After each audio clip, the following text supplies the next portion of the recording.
السلام عليكم. إنا لله وإنا إليه راجعون. وقويغا أمريكا gobolka Ohio magaalada Columbus ayaa waxa shalay laga helay meydka Dr. Sheikh Mohammed Hassan Adam oo la la'aa muddo 2 casho ah.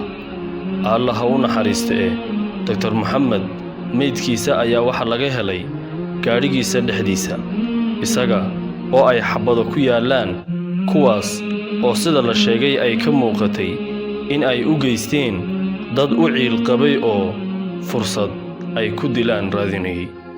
kuma ayaa uu ahaa Dr. Mohammed. Dr. Mohammed waxa uu ahaa sheekh aqoonta shareecada ka gaadhay darajada sare ee PhD, Dr. caafimaad oo aqoon dheer u leh aqoonta caafimaadka, imaamka masjidka Abu Hurayra ee magaalada Columbus oo ah magaalada daktarka meydkiisa laga helay. Dr. Mohammed waxa uu ahaa ganacsade leh dhaqdhaqaaq ganacsi.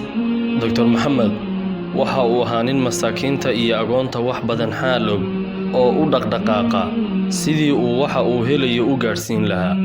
waxa uu fuliyay mashruucyo samafal iyo dacwadeed oo badan oo masjidka Abu Hurayra ee uu imaamka ka ahaa uu ka mid ahaa oo uu isagu dhisay.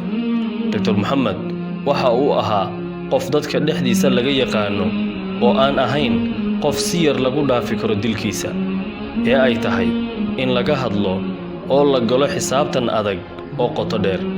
Dr. Mohammed ayaa intaan la dilin rabay in uu cumraysto dad tagayana uu kaxeeyo oo diyaar ahaa. Ilaahay ha u naxariistee. aniga oo aan ka degdegayn farku fiiqida cidda dishay Dr. Mohammed ayaa haddana waxa caado noqotay dilka iyo duudsiinta xaqa dadka muslimka ah ee ku nool Mareykanka ama si guud wadamada reer galbeedka gaalada. waxa jira intaas oo dhacdo oo dhawaan ka dhacay Mareykanka oo ah dil lagula kacay dadka muslimiinta ah ee ku dhaqan Mareykanka dhalashada ay doonaan ha haystaan. sida la sheegay booliiska ayaa ku jira baaritaanka dilka Dr. Mohammed Hassan Adam waxa aynu ognahay gaal in aanu marna naxariis u hayn qof muslim ah ama dadka muslimka ah.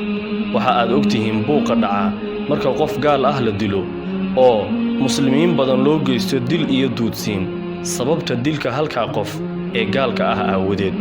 taa macnaheedu ma aha in ay dadka Soomaalida ah qas iyo qulub sameeyaan oo ay dib kala geystaan wax badan ba ay sameyn karaan si ay xaqooda u dhacsadaan uguna dhiidhiyaan. oo waxaaba la dhahaa Ohio cid aanay u codayn madaxweyne ma noqdo, Columbusna xisbi aanay Soomaali u codayn ma guulaysto. in aan dadka muslimka ah siiba Soomaalida loo nixin danna laga gelin waxa ugu yar ee ku tusaya waxa weeye 3 sano gudahood laga bilaabo 2017 ilaa 2020 waxa isla gobolka daktarka lagu dilay iyagana lagu dilay 32 dhalinyaro Soomaaliyeed ah oo da'doodu u dhaxayso 16 ilaa 28 kuwaas oo kiiskooda la xaliyay 3 kaliya halka 29 kalena kiiskoodii la iska tuuray sida uu dhowr saacadood ka hor sheegay hoggaanka maamulka Soomaalida waqooyiga Mareykanka.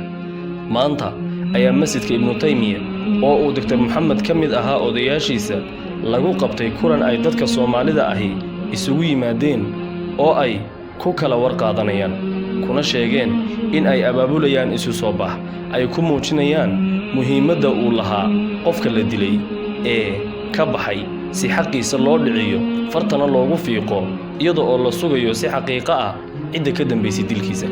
mid ka mid ah saaxiibadii Dr. Mohammed ayaa gagidii meydkiisa laga helay ka sheegay qorshayaal waxtar leh oo ay wadeen intii aan la dilin ama aan la waayin meel uu jaan iyo cirib dhigay. qof walba waa uu geeriyoonayaa maalinkiisu ha dheeraado ama ha dhawaado geerida ayaa kala xanuun badan oo bulshada marka uu ka baxo qof waxtar u lahaa ayaad ka fakaraysaa oo ka murugoonaysaa kuma ama tuma ayaa kaalintiisii buuxin doona.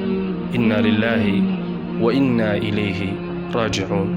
waa Sikriye Haruuni oo idinkaga tegaya inta aynu muuqaal kale oo xiiso badan ku kulmayno.